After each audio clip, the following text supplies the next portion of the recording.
Hey everyone, this is Anna Dolopo, and this is my 75th video.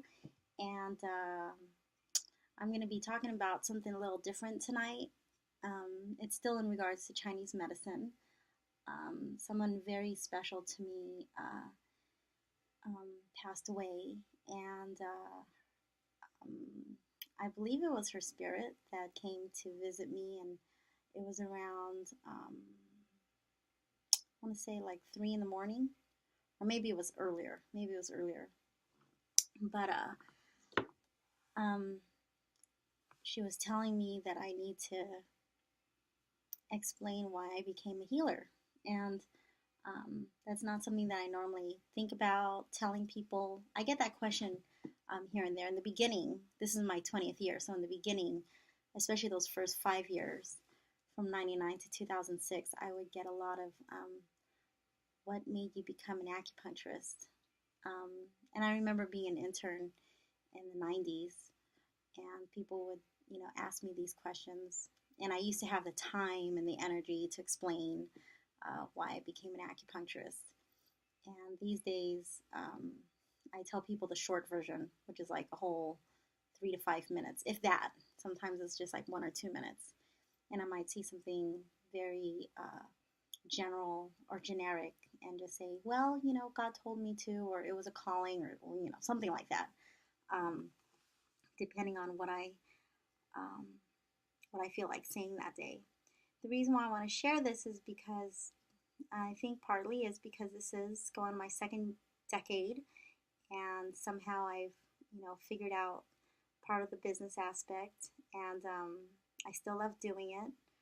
Um, I have other talents, but this is something that I definitely love doing. Um, this is definitely something that I still am in love doing. Um, and then today, a nurse came in for her first visit, and she asked me, when I went to go take out her needles, the first thing she said was, "How did you know you have this gift?" And I was a little shocked when I heard that, because usually people say things like, "I feel so good," or, you know, something along those lines, or "My neck feels better," or "When should I come back? What should I expect?" But, normally people don't say that question. They don't usually ask that question. Like, when did you know you had this gift? And it was like an immediate follow up to my friend's spirit visiting me last night. And I guarantee you, if you watch any of my videos, I don't talk about anything spiritual really. I just kind of keep it really direct. I just say things like Chinese medicine, related court cases, neck pain, knee pain, depression, digestive issues, stuff like that. But what the person came in for, how they were suffering, how many treatments they had, what were the results, and how much they spent. I just keep it, pretty straightforward, cut and dry. But it was kind of a rough day yesterday when I found out that my friend passed away, and you know, just a couple of months ago, another friend had passed away, and it's tough, especially what the cause was. But anyways, I just thought, you know what, maybe it is time. So many people, I would say, in the last 20 years, at least modestly, at least 100 people have asked me why I started studying Chinese medicine. So um, I'll explain why I'm a healer. Um, and I'm gonna give the long story. So then, if I ever have to answer this question again, which I know I will, I can say I did a video on that, and you can refer to it. And here you go. So I was a pretty good high school student. I was really ambitious, and um, I think I did high school right, and I went off to college. Um, I got accepted at every school that I applied to. Um, I applied to almost every UC. And this is not stuff that I usually talk about, but I did get accepted to every UC, and one particular school that is a really prestigious school and here in California, and I won't say which one it is, but they accepted me and I didn't go there. And for whatever reason, I chose University of San Francisco. I decided when I was 7 that that's when I wanted to go, not USF, but just to school in San Francisco. I remember visiting, and I remember saying at 7 years old, I want to go to college here. And I don't know where that came from. I didn't even know what college was. I just felt this calling. So even when I paid $50 per application for college, per college application, I remember thinking, I'm still going to choose a school in San Francisco. So I chose USF, and UCSF is a graduate school, so I couldn't apply there. And I also got accepted at San Francisco State. I really chose, part of the reason why I chose USF is because it was small, and I just gravitated to that school. Well, little did I know that I was going to be getting the whole San Francisco as my campus. I had a great time there. And one thing that I was exposed to was a lot of Chinese acupuncture clinics. And I started as a freshman in 1991. That was the year that I graduated college. And I remember I was studying. Um, I was studying with Tat Mawang, Hung Sing Trolley Foot on 30th and Clement, and I was really part of that school, and I um, really, embraced my training at that Southern style kung fu. Trolley foot. There are three styles: Hung Sing, boxing, and another one. And I did compete. The farthest that I competed was in Maine. Oh no, not Maine. Um, where did I go? I went to compete in Maryland, and I did take eighth in adults weapons. These were forms, and I remember this particular tournament really well. And then I tied for second, and I won second for women's forms. And there were 20 women in that division, and I remember being one of the youngest, and I remember being really proud of myself. So, anyways, my college years were definitely embraced with. I revolved a lot of my college experience around my kung fu training, and I really appreciated it. It was, it was. I studied wushu in high school for a bit, so I really loved my trolley foot training. So, anyways, the reason I mention that is because my master, not Ted Ma Wong, for whatever reason, he just shows me this business card, and one side was gold with black letters, Chinese characters, and the other side was white with black letters in English. And it was a Chinese medical doctor. And he said, you should look into this. He didn't say anything else. He just looked at me, and I don't know if he meant anything specific, but I kept it. I don't have it anymore, but I remember keeping it. And I never went to that clinic, but then I started paying attention to Chinese medical clinics. I thought it was weird. I didn't know anything about Chinese medicine. I'm Filipino, so I was not raised with Chinese traditional healing styles. My parents did not expose me to that. I was raised in San Diego. I did not go, anything I knew about Chinese were like Chinese food. I didn't know anything. So that's when I really started paying attention to Chinese medical clinics. I'm going to back up. When I was a freshman, I remember my first week. Now, USF is a Jesuit university, so what I'm about to tell you, I did not expect this to happen. I'm not one to go to, fortune tellers or anything. Not that I don't believe in that. That's just not, something that I go out of my way to do. And this Caucasian student came up to me and she said, I need to read your palm. And This was a week before school started. And I was like, okay. So she looked at my palm, and I was a French major. And so what she was about to tell me, I did not believe her. I thought she was full of it. And she looked at my palm and she said, now, this is the first time I'm saying this publicly. I don't even know if I've told this to my husband or my children. And I don't think I've told this maybe to more than 10 people at all since 1991. I don't, so what you're about to hear is something that's very profound for me. And I didn't think about it until later. She just grabbed my palm. It's not like I was waiting for someone to raid my palm. It's not like I was, we were all just a bunch of freshmen just getting to know each other. And we were just hanging out at the lounge. And she grabbed my palm, and I still can remember what she said. Like it was yesterday. I never saw her again. It's almost like the angels just put her there, and I never saw her again.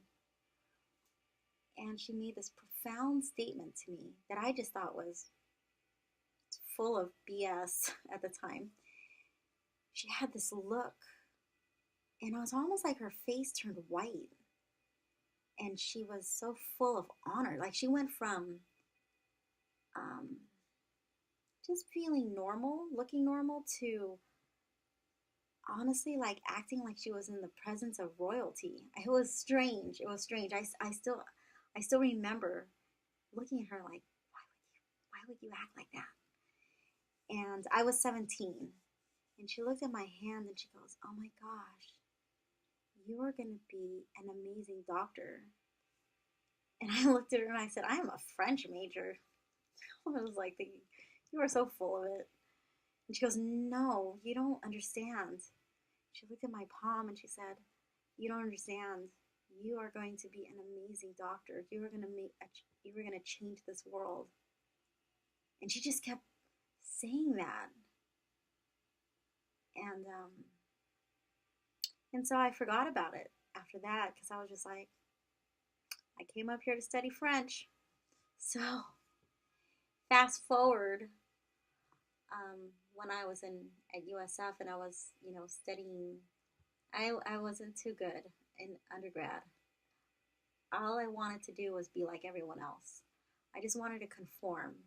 And I thought I was pretty clever in high school. I thought I was pretty smart. I felt like I took the right classes, that I was on the right track for college. I thought I was just going to get a French major, degree in French, and just kind of travel the world and maybe become an ambassador. I don't know. I was president of the French Honor Society in high school. I kept getting re-voted because all we did was eat a delicious French food. So I had completely forgotten what that fortune teller had told me. And I was on this quest to find out what my goal, not goal, what my purpose was. And I remember being upset, and I remember having these intense conversations with God, like, why can't you just let me sit down? I would sit there and try to study, and it just wouldn't happen. And I would blame him, like, why can't you just let me study and be like everyone else? I don't, why are you letting me do this soul searching? I don't know if I actually use the word soul searching, but I remember being upset at myself, at the world, at God, like something must be wrong with me because I can't seem to just get it together. And I started having some health issues, eating disorder, and a bunch of things that I talked about in other websites, other videos, so I don't want to get into that. But I remember seeing people study and just thinking, why can't I just do that? But there was like this grander purpose. There was this much grander thing going on. And then when Chinese medicine was introduced to me, I was like, there is no way I'm going to do that. That looks stupid. Just like my parents would not like that. And it became apparent that that was what I was supposed to do.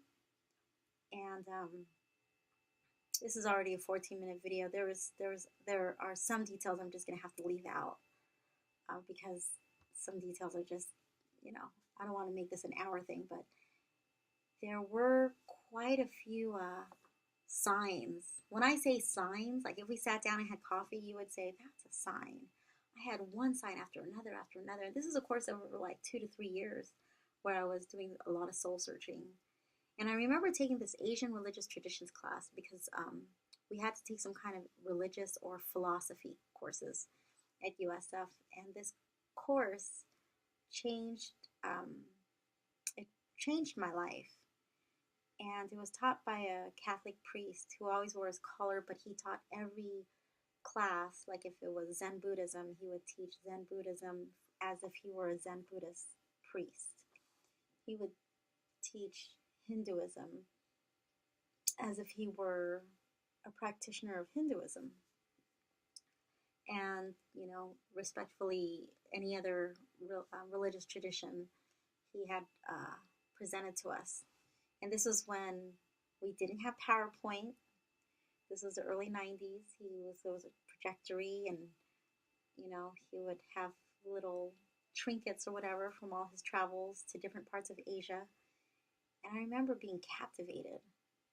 And at that same time, I was leaving the church because there were just too many things that I just had issues with. I never lost my faith, but I just thought, you know what, I'm going to move forward. And so, I have my faith, but I had some issues with some certain things that were going on within the church. And I remember studying this book, and Gandhi said, it's so sad that people leave Christianity for other religions because we're all in different, like boats or planes or whatever, modes of transportations, but we're all going the same direction. But if you go sideways from one thing to another, you keep going sideways, you're going sideways, you're not going forward. I thought that was a very clever way to explain how he felt when people would continually change their religions. So I had stuff going on internally regarding my spirituality and what I wanted to do in my life, and I was relentless. I wanted to choose a topic that I was really going to do for the rest of my life. It wasn't enough for me to just study something and then get a degree in it and be like, okay, I'll look for a job now. However, what I wanted was to do that. That's what I logically wanted. I felt like that was going to make me happy. And I would watch people just study for their biology degree or psychology degree. And I was just like, why can't I be like that? I just want to, just study business or science or, biology or whatever and just figure it out later. But that's what I was thinking, but what was going on in my heart was, I can't do that. I have to study something that I'm going to do for the rest of my life. And I didn't know anyone really going through the same thing that I was going through. And I remember on one of my walks, when I should have been studying for a chemistry final or midterm or something, I was walking in a neighborhood that I was never able to find again. It's almost like this, I was in this twilight zone. And at the time, I didn't like cats. I love cats now, but there was this cat that was following me, and it led me to a hospital. And I don't even know what the name of the hospital was. It was a beautiful hospital, and I had such a long walk. I had to use the restroom. I went to the second floor, and I went to use the restroom, and then I went into an empty hospital room, and I was afraid of getting caught. And I walked in, and I looked on the bed, and I had this quick glance. I saw myself treating or like talking to a patient. And I was like, that's weird. I'd never seen myself. At this point, I wasn't thinking of being an acupuncturist. I just thought maybe that's a sign for me to become a medical doctor. But I was like, that's strange. And then I left and I was like, maybe I should study medicine. But at the same time, and then I was thinking, well, I don't know. And then I remember walking some more, and I walked into this bookstore. Again, I can't find this neighborhood in San Francisco. It's almost like this. I was put into this made up neighborhood And I've been back multiple times, and I never saw that hospital. I never saw that bookstore ever again. Um, I don't know what part of San Francisco I was in, and it's almost like it was a twilight zone for me. I went into this bookstore, and it must have been like 900 square feet. It was not big at all. I walked in, and it's like everyone looked like robots. They all turned their head, kind of like Stepford Wives, like they all turned their head, and they all looked at me. And then I looked at them, and it was pretty intimidating, and then they went back to their books reading. And I was like, this is weird. I had never had that happen anywhere else. And I walked in halfway, and then I just felt weird. I was like, that's weird. And then I was about to walk out, and then right before I walked out, I saw this huge book, bigger than any Bible I'd seen. It was a huge, huge book, and it turned out to be this World Book of Medicine. And I was like, oh, that's interesting. And I randomly opened it. Like, pretend, I just randomly opened it. Just like right there. I just randomly opened it. And it was the first book of Chinese medicine. And I didn't know this at the time, but the first picture that I saw was a yellow emperor. So if you are a Chinese medical student or a practitioner watching this, you know how important that is. It was quite auspicious. It was quite, I didn't know what I was looking at, but I grew up in this church called St. Rita's. It's a Catholic school in southeast San Diego. And there's a crucifix, and then there are two angels with horns that blow music to the center towards where the crucifix is. And I could literally, like the moment I opened the book, I heard horns and I instantly started crying. This was the same day that I went to that hospital and I had that vision. It's almost like this snapshot was given to me. And I didn't create it. It was given to me. And so for me to randomly open this book and see that, the first book of Chinese medicine, it wasn't the first page, it was randomly opened, and it was the first book of Chinese medicine. And I clearly heard what I was supposed to do. And in one of my walks, this was a different day, I remember it was raining, and I saw this acupuncture clinic sign, and this guy walks out, and it's raining, and I don't think I had an umbrella, maybe I did, but it was raining. And this guy walks out, and I just look at him, and I said, does that work? I didn't ask anything, and I didn't introduce myself. It was, not that I wasn't, I didn't have proper social graces or anything. This guy just randomly walked out, and I just said, does that work? And then he just started talking about, I heard the first 10 seconds, but after that it was like, just, like random. I couldn't understand what he was saying. He was speaking English, but I couldn't understand what he was saying because I was having different thoughts. And then after he talked for like 5-10 minutes, he said, you should go up there. And I went up there, and it didn't look like they spoke any English. And I went back downstairs. I was easily intimidated at the time. And then 2 weeks later, I remember USF hosted, Tat Ma Wong's school.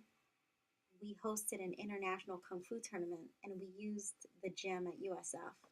And I was part of the administration in charge of making sure that our guests who were visiting from various areas of the world were treated, respectfully, and they knew what, where to go, all the logistics in regards to this tournament. And I remember halfway through the tournament, I was working the tournament, and halfway through the tournament, I remember just wanting to sit at the back of the bleachers just to watch, just to enjoy some of the forms. And these were the advanced performers, the advanced practitioners of Kung Fu. And there was this guy, I was like, oh good, it's the drunken, I don't think it was a drunken monkey, but it was the comedic monkey one, and I always like that one because they're dressed up and they use this pole, and it's always a fun form to watch. and it gets the crowd going. You know, it's not so serious. It's obviously very difficult, a lot of the moves they do, but I remember wanting to just really enjoy that. And I'm watching, the reason why I'm bringing this up is because I'm watching it, and a minute into it, I'm thinking, I know that guy. How do I know that guy? And it dawned on me that was a guy that came out of the acupuncture clinic. And I was like, how weird is that? Like, it was just so random. I didn't talk to him or anything later, but I remember thinking, this is so weird. There were so many things going on that were telling me that I needed to go study Chinese medicine. And those are just some of the few things.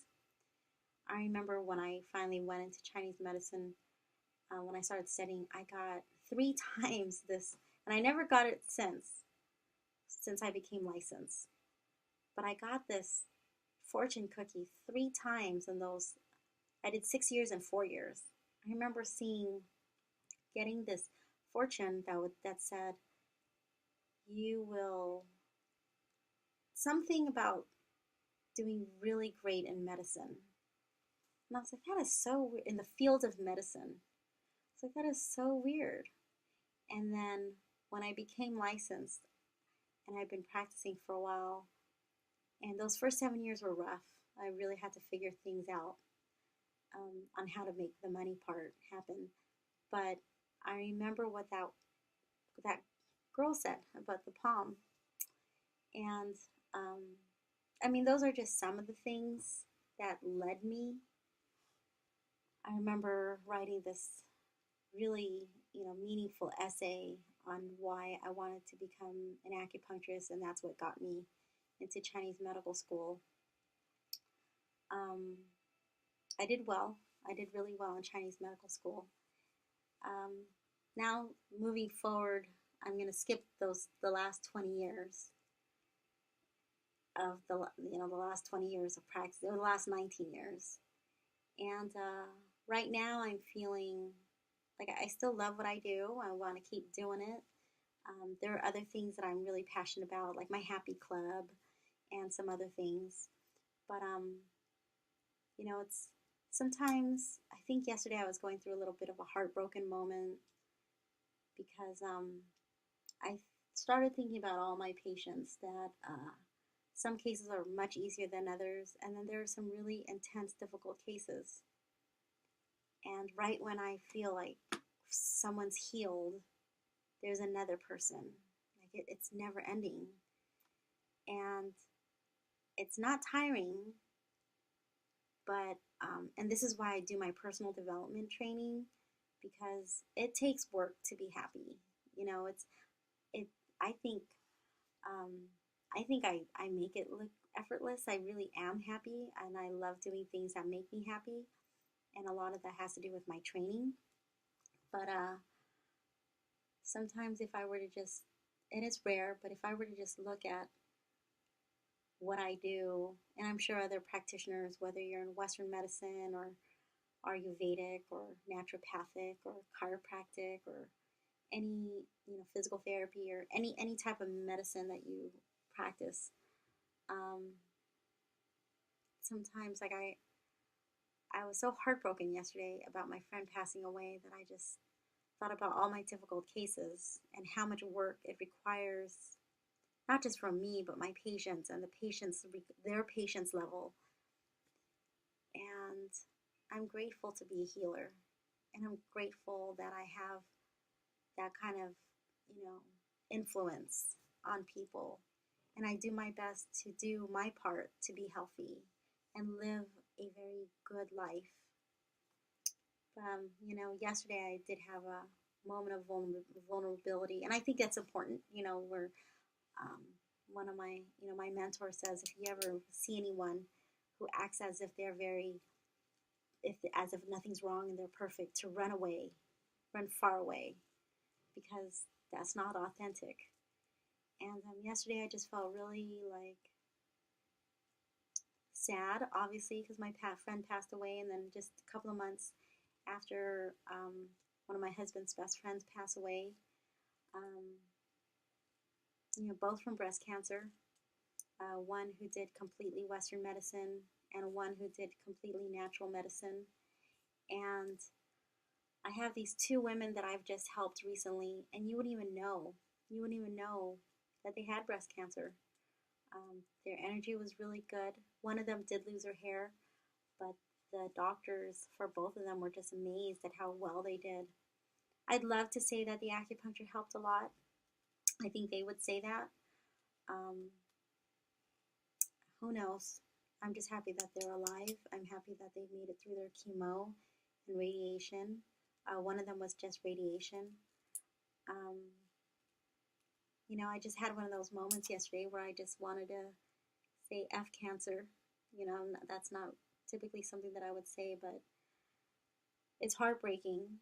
And I have a patient right now who's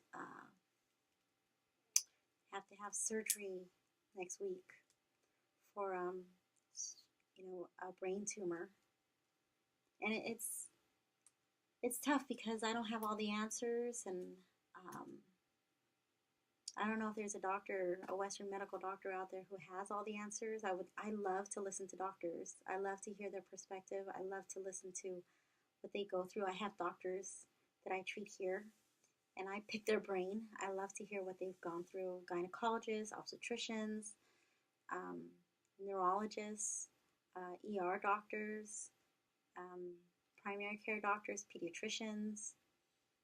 I treat all kinds of different doctors, and then I also treat physical therapists and naturopath doctors, other acupuncturists and chiropractors. So I like to hear what different doctors.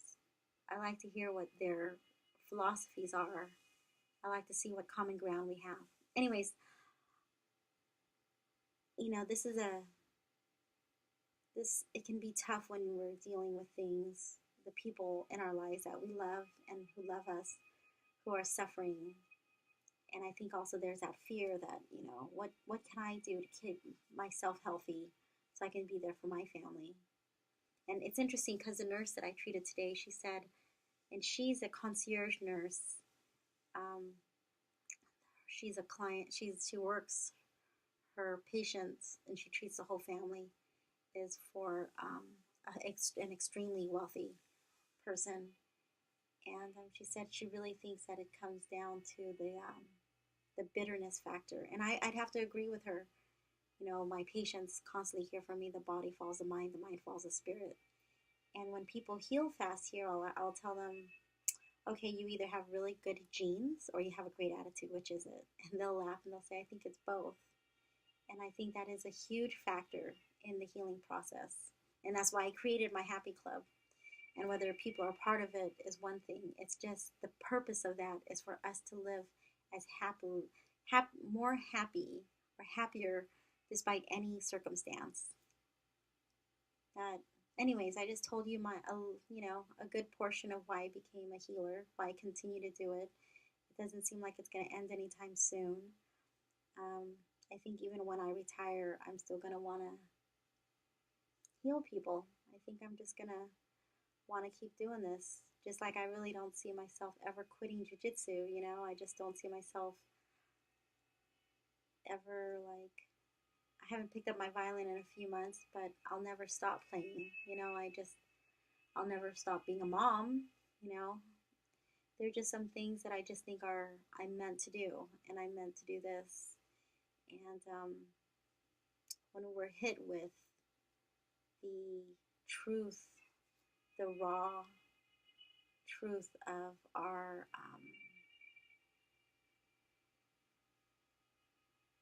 mortality, and when we see people that we love pass on,